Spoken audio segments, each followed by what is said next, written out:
Okay. Hi everyone. So I just first have to apologize that I might cough and I might cough a lot because today I've just been diagnosed with a chest infection, but I have a big bottle of water here and I hope that that doesn't happen. So yes, as Gemma said, I'm the sound artist for this project. I'm just going to give a little bit of background on the work I do and then bring it what I'm going to do on this island. So I make, and I can't always pronounce words, I have verbal dyslexia, so I hope I get this word right. I make phantasmagorical, Gemma, maybe you can say that word for me. You said it perfectly, phantasmagorical. You see, she says it better. Layered films, performances and soundscapes to engage, inspire and mesmerize audiences of all ages and from all walks of life. I believe my neurodivergent experience holds power and magic. Magic is a word that's been used by Gemma and Bethan tonight, and that's what I'll be bringing in the soundscape.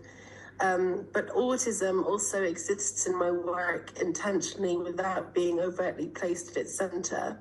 So autism in this sense is experienced as an alternative form of consciousness, distinguished as an oscillation of psychic energy between the unconscious and conscious mind, informing one's whole field of perception. This means cognitive, emotional, social, physical, and spiritual.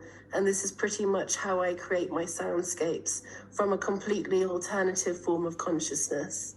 So for this project, I'm the sound artist, and I shall be creating a soundscape of the island. So first off, what is a soundscape? Well, if we think about a landscape, it's usually a view of somewhere beautiful, or sometimes it can also be quite ugly. But it's usually a scene that interests people, that gets people excited or curious or intrigued. And it can make them feel relaxed, like a scene of the vast and snow-capped mountains, or rocky peaks, or the wild heather and green hills of Wales. That's where Bethan and I have something in common. I'm also from Wales. Or the bubbling sea, the transparent turquoise and free, or the icy glaciers in Norway, or the rolling countryside and wild beaches of Mersey Island that make for a tranquil and beautiful view and landscape. So each time we view a landscape, a story is being told. And so with a soundscape, this is similar. But instead of seeing the view, as it were, we hear sounds and we're brought to those views. So it can be a mixture of dialogue, monologue, gathered or found sounds like birdsong, the sound of the sea, the sound of even a passing train in a station. A soundscape is a sound or combination of sounds that forms or arises from an immersive environment. And an interesting term that's a soundscape, the study of soundscapes, is the subject of acoustic this is where I need Gemma, I need you, like my dictionary. Ecology. Yes. Ecology. So I was educated in American school, so I often have Americanisms in my head as well. So the study of soundscapes is the subject of acoustic ecology, and I really like that term, and I think it fits really nicely with Project Deepenings. And then soundscapes also overlap with the traditional ideas around folk tales. So how are folk tales or folklore closely related to soundscapes? So with folk tales come in the form of stories in the oral tradition. That means tales that people tell each other out loud rather than stories in written form. And they're closely related to many storytelling traditions such as fables, myths, and fairy tales. And folk tales are actually largely used in soundscapes with the retelling of people's memories or childhood experiences. And for this project, I shall be gathering people's experiences and stories related to Mersey Island. And as an artist, I'm really interested in your stories. This project wants to hear your voice and your experiences. And you are of the island, and the island is of you. And this is an important element for the creation of a soundscape. I'm almost finished.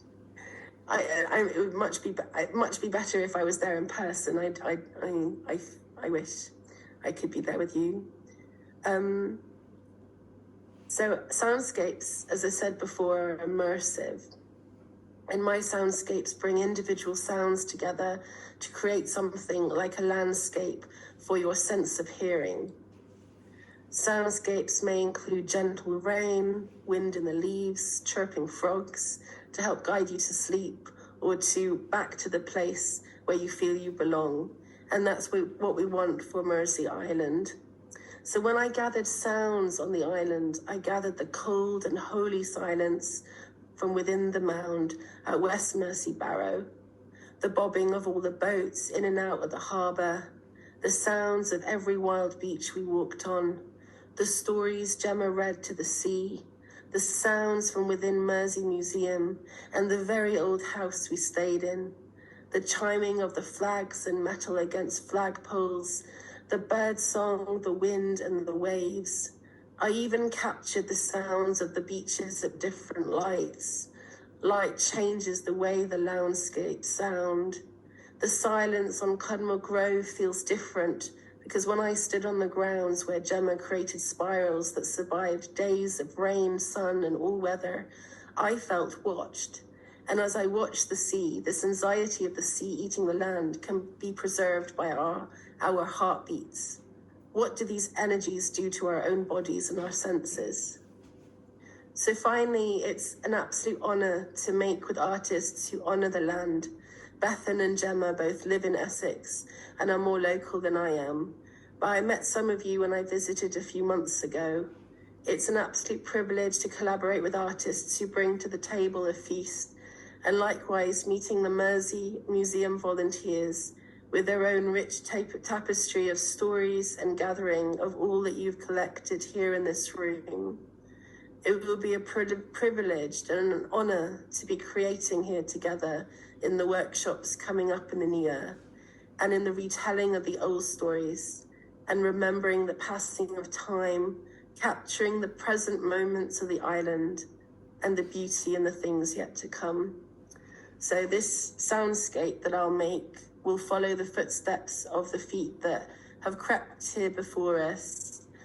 It will honour the past, the present and the future of the boldness, brazenness, beautiness of all the beings on this island. Thank you.